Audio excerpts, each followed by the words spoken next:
কৃষ্ণকে মানে না। গীতার মধ্যে ভগবান কৃষ্ণ যখন অর্জুনকে বলছেন यंजन बापि स्मरण भावम त्याजत्यन्ते कलेबरं तं तमैवैति कौन्तेय सदा तद्भाव भाविता। যেমন যেমন চিন্তা করতে করতে মানুষ মরবে তেমন তেমন ভাবে তার গতি হবে। তখন অর্জুনের মনের ভেতরে স্বাভাবিকভাবেই প্রশ্ন উঠেছিল, মহাজনরা ব্যাখ্যা করছেন এইভাবে, তাহলে মৃত্যু সময় ভগবানের স্মরণ কিভাবে হবে? ওইখানে গীতার ৮ম অধ্যায় ভগবান কৃষ্ণ বললেন, অভ্যাস যোগ যুক্তেন চেতসা নান্যগামিনা পরমং পুরুষং দিব্যং যাতি পার্থানুচিন্তয়েন। এইখানে যারা ঠাকুর অনুকূল চন্দ্রের দীক্ষিত আছেন আপনারা জানেন, আমরা যারা শ্রী শ্রী ঠাকুর অনুকূল চন্দ্রকে গ্রহণ করলাম, একদল লোক অভিযোগ করেন এরা গীতা মানে না, অনুকূল ঠাকুরের ভক্তরা গীতা মানে না, অনুকূল ঠাকুরের ভক্তরা কৃষ্ণকে মানে না। কিন্তু আমি বলি, আমরা যতটা না কৃষ্ণকে মানি, আমরা যতটা না গীতাকে মানি, এতটা আপনি মানেন কিনা সন্দেহ আছে।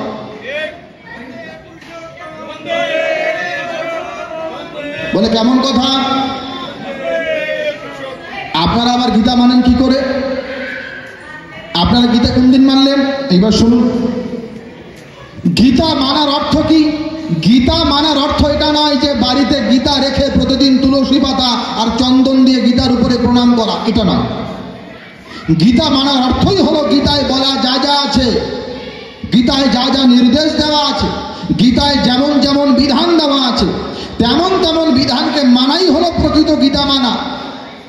আমি তখনই প্রকৃত গীতাকে মানতে পারবো যখন গীতার বলা বিধানকে মানতে পারবো। গীতার বলা বিধানকে না মেনে, আমি প্রায় জায়গায় একটা কথা বলি যে বাংলাদেশের পতাকা বাড়িতে রেখেছেন, প্রতিদিন পতাকা তোলেন, আর পতাকা তোলার সময় জাতীয় সঙ্গীত গান, আমার সোনার বাংলা, আমি তোমায় ভালোবাসি, খুব সুন্দর গান গান। কিন্তু বাংলাদেশ সরকারের যে আইন, যে কানুন, যে বিধান, যে সংবিধান, এই আইন কানুন আপনি মানেন না, আপনার পতাকা লাগালে কিচ্ছু হবে না, আর সোনার বাংলা গাইলেও কিচ্ছু হবে। আপনি তখনই একজন প্রকৃত দেশপ্রেমিক নাগরিক হবেন, আপনি তখনই একজন সুনাগরিক হিসাবে পরিচিত হবেন যখন বাংলাদেশ সরকারের প্রণীত বিধি বিধান, আইন কানুন, সংবিধানকে আপনি মেনে চলবেন।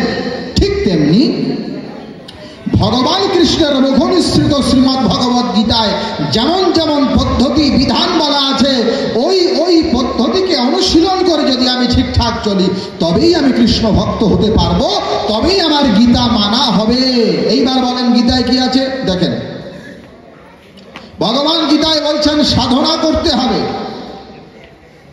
সাধন ভজনের জন্য মনুষ্য দেহ, আহার নিদ্রা ভয় মৈথুন, আহার নিদ্রা ভয় মৈথুন এগুলার জন্য মনুষ্য দেহ নয়, সাধন ভজনের জন্য মনুষ্য দেহ। তাই মনুষ্য দেহ প্রাপ্তি করতে হবে, মনুষ্য দেহ প্রাপ্তির উদ্দেশ্যকে সিদ্ধ করতে হবে। তো গীতায় ভগবান বললেন সাধনা করতে হবে, সাধনা। এই সাধনা কিভাবে করবে? শ্রীমদ্ ভগবদ গীতার ৬ষ্ঠ অধ্যায় অভ্যাস যোগে ভগবান এই সাধনার পদ্ধতিটা ব্যক্ত করে দিয়েছেন। তিনি বললেন, উপবিশ্যাসন যোগা যুঞ্জনাত্ম বিশুদ্ধায়ে সমম কায়ো শিরোগ্রীবান ধারয়ন অচলম স্থিরঃ সম্প্রেক্ষণাসিকাগ্রং সংদৃষ্টনবলোকয়ন। অধ্যায় ৬ শ্লোক ১২, অধ্যায় ৬ শ্লোক ১৩ গীতা। সাধনা করতে গেলে নিয়ম কি? উপবিশ্যাসন যোগা, একটা আসনে বসতে হবে যোগ সিদ্ধির জন্য। তারপরে সমম কায় শিরোগ্রীবাম ধারয়ন অচলম স্থিরঃ। কায় মানে হলো শরীর, শির মানে হলো মাথা, গ্রীবা মানে হলো ঘাড়, এই তিনটাকে সোজা করে বসতে হবে। এগুলো গীতায় বলা আছে। গীতায় কিভাবে বসতে হবে ওইটাও বলা আছে গীতায়। আজকে শ্রী শ্রী ঠাকুরকে যারা আমরা ধরলাম, ঠাকুরের দীক্ষা যারা আমরা নিলাম, 2 বেলা আমরা নাম ধ্যান করি, আমরা আমাদের কথা বলছি, 2 বেলা আমরা নাম ধ্যান করি। কিভাবে? একদম স্ট্রেট হয়ে বসে, মাথা ঘাড় মেরুদণ্ড তিনটা সোজা করে বসে ভুরু যুগলের মাঝখানে ইষ্টমূর্তি ধ্যান করি। এইটাকে আমরা যজন বলি, 2 বেলা। এই যে আমরা নিয়মটা পালন করছি, ভগবত গীতায় ভগবান কৃষ্ণচন্দ্র এই বিধানটাই দিয়েছিলেন। এই জন্য আমি বললাম যে আমরা যেভাবে মানি অন্য কেউ মানে কিনা সন্দেহ। ভগবান বললেন সমঙ্কায় শিরোগ্রীবান, মাথা ঘাড় মেরুদণ্ড সোজা করে বসতে হবে। ধারেন অচলম স্থিরাহা, অচল হতে হবে, নড়াচড়া করা যাবে না।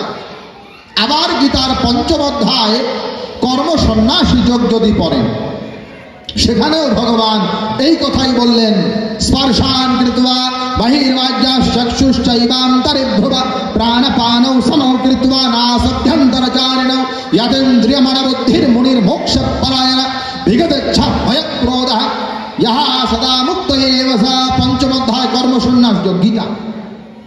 তিনি বললেন এই শরীরের সমস্ত স্পর্শ রূপরস গন্ধ আদি বিষয় গ্রাহ্য ইন্দ্রিয়গুলোকে সংযত করিয়া নিবৃত করিয়া চক্ষুশ্চৈবান্তরে ভ্রুব, এই ভ্রু যুগলের মাঝখানে যে স্থান রহিয়াছে ওইখানে মনোসংযোগ করিতে হইবে।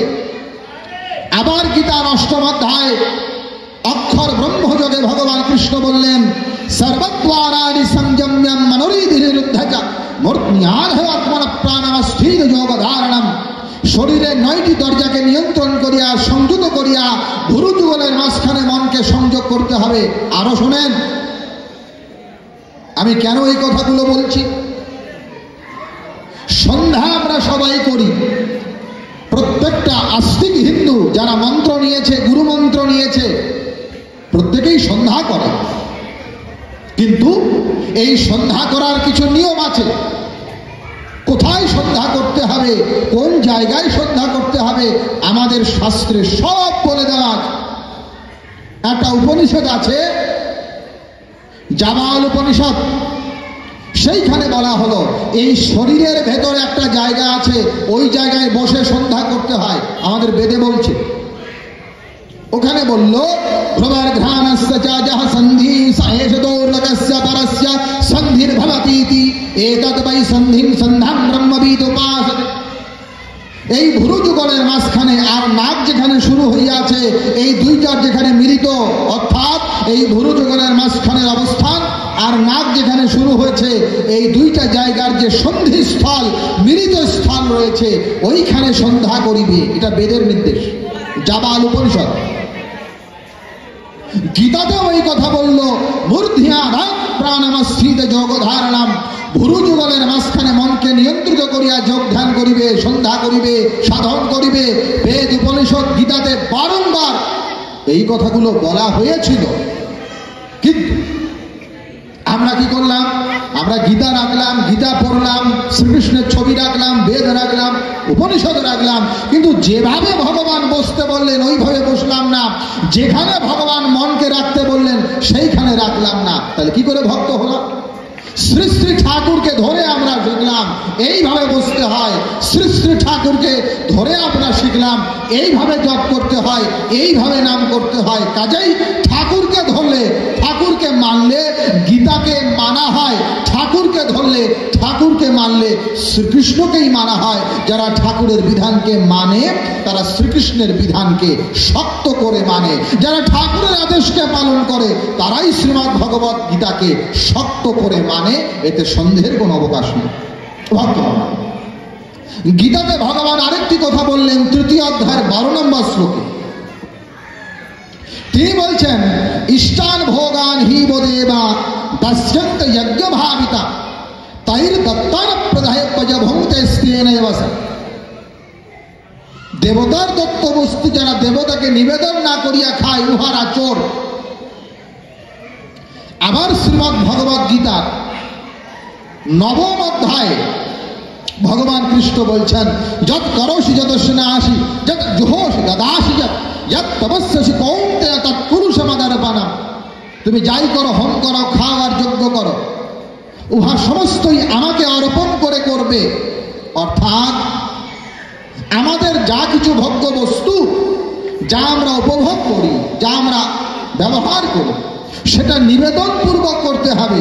যদি অনিবেদন করে তা করা হয় তাহলে চুরি করা হয়, চৌর্যবৃত্তি করা হয়। শ্রী শ্রী ঠাকুরকে ধরলে, ঠাকুরের বিধানকে মানলে আরেকটি বিধানকে মানতে হয়, ওটার নাম ইষ্টবৃত্তি। একদল লোক প্রশ্ন করেন যে ইষ্টবৃত্তি তোমরা করো, কিন্তু ইষ্টবৃত্তি করো পয়সা দাও কেন? ইষ্টবৃত্তি করো, তোমরা ফল দাও, তোমরা অন্ন দাও, আমরা যেমন খাবার আগে নিবেদন করি, কিন্তু টাকা পয়সা কেন দিই? ধর্মের সঙ্গে আবার টাকার সম্পর্ক আছে না? ধর্মের সঙ্গে তো অর্থের কোনো সম্পর্ক নাই, তাহলে পরে তোমরা ইষ্টবৃত্তি করো, টাকা দাও, এটা আবার কেমন ধর্ম? এই প্রশ্ন আসতেই পারে। কিন্তু শুনুন, ধর্ম, অর্থ, কাম, মোক্ষ এই চতুর্বর্গ ফল দেওয়া আছে। যে অর্থ ধর্মের জন্য সেইটাই অর্থ। মন দিয়ে শুনুন, অর্থের সঙ্গে ধর্মের সম্পর্ক, ধর্মের সঙ্গে অর্থের সম্পর্ক নাই, এটা ভুল কথা। ধর্মের সঙ্গে অর্থের সম্পর্ক আছে, অর্থের সঙ্গেও ধর্মের সম্পর্ক আছে, কিন্তু যে অর্থ ধর্মের জন্য সেইটাই অর্থ, আর যে অর্থ ধর্মের জন্য নয় সেটা অর্থ নয়, সেটা অনর্থ। কি বললাম? যে অর্থ ধর্মের জন্য সেইটাই অর্থ, আর যে অর্থ ধর্মের জন্য ব্যয় করা হয় না সেটা অনর্থ। এই জন্য অর্থের প্রয়োগ করতে হবে। আমাদের শাস্ত্রে কোনো নিয়ম আছে? এই যে ইষ্টবৃত্তি আমরা করি, প্রাচীন ধর্মশাস্ত্রে বৈদিক যুগে যখন গুরুকুল ব্যবস্থা ছিল, অর্থাৎ উপনয়নের মধ্য দিয়ে শিষ্যরা গুরুকুলে বাস করতেন, সেই অবস্থায় প্রত্যেক ব্রহ্মচারী প্রতিদিন ভিক্ষা করতেন। এগুলো প্রাচীন নিয়ম। ভিক্ষা করে সেই ভিক্ষালব্ধ দ্রব্য আগে গুরুকে দিতেন। গুরুদেব অনুমতি করতেন, এইখান থেকে তুমি নাও, তারপরে সেটা গ্রহণ করতেন। এটা প্রাচীন নিয়ম ছিল। ব্রহ্মচর্য আশ্রমকে পার করে যখন গার্হস্থ আশ্রমে যেত, তখনও প্রতিদিন নিজে অন্ন ভক্ষণ করার পূর্বে গৃহস্থের কর্তব্য ছিল পঞ্চমহাযজ্ঞ করবে। ওখানে দেবযজ্ঞ, ঋষিযজ্ঞ, ভূতযজ্ঞ এইগুলো নিয়ম ছিল। অর্থাৎ দেবতাকে দিতে হবে, ঋষিদেরকে দিতে হবে, ভূত প্রাণী জগৎ এদেরকেও দিতে হবে। এদেরকে দিয়ে তারপরে ভোজন করো। বেদে বলল, যে ব্যক্তি দেবতাকে দেয় না, গুরুকে দেয় না, মহাপুরুষকে দেয় না, না দিয়ে নিজে খায়, সে পাপ ভক্ষণ করে। তো বৈদিক যুগে এই পদ্ধতিটা ছিল যে আগে গুরুকে দিতে হয়, তারপরে গ্রহণ করতে হয়। আচ্ছা, এগুলো তো খাবারের কথা বললো, অর্থ দেওয়ার কোনো নিয়ম ছিল? ছিল। অর্থও দিতে হবে। কোথায় লেখা আছে এটা? কুলার্ণব তন্ত্রে। কুলার আপনারা জানেন, আমাদের সনাতন ধর্মের দুটো ভাগ আছে। একটাকে বলা হয় শ্রুতি ভাগ, শ্রৌত ভাগ, এটাকে নিগম শাস্ত্র বলে। আরেকটাকে তন্ত্র শাস্ত্র বলে। এটা আগম, একটা নিগম, একটা আগম। নিগম মানে উপনিষদ, বেদ, শ্রুতি, আর আগম মানে হলো তন্ত্র শাস্ত্র। এই আগম শাস্ত্রের বক্তা হলেন ভগবান মহেশ্বর। তো কুলার্ণব তন্ত্রে ভগবান মহেশ্বর বললেন, স্বাদ্রব্য বিনিয়োগাঞ্চ না নিবেদ্যা গুরৌচরে আ নিবেদ্যা তুজাহা গুরুজাত সব ভাবে ব্রহ্মঘাতকঃ। তিনি বলছেন, নিজের উপার্জিত অর্থ, নিজের উপার্জিত সম্পদ, ধন, উহা আগে গুরুকে দেবে। স্বাদ্রব্য বিনিয়োগাঞ্চ, আগে গুরুকে দেবে। না নিবেদ্য গুরৌচরে, গুরুকে না দিয়ে ব্যয় করবে না। অনিবেদ্য যাহা করিয়া, যে ব্যক্তি গুরুকে নিবেদন না করিয়া অর্থ ব্যয় করে, নিজের উপার্জিত অর্থ, কিন্তু গুরুকে না দিয়ে যে ব্যক্তি ওই ধন ব্যয় করে, ওই অর্থ ব্যয় করে, তো কুলার্ণব তন্ত্রে ভগবান মহেশ্বর বলছেন, স্বভাবেদ ব্রহ্মঘাতকঃ। একজন বেদজ্ঞ ব্রাহ্মণকে হত্যা করলে যে ব্রহ্ম হত্যার পাপ হয়, গুরুকে নিবেদন না করে যদি কেউ অর্থ ব্যয় করে, ধন সম্পদ ব্যয় করে, তার সেই পরিমাণ পাপ হয়।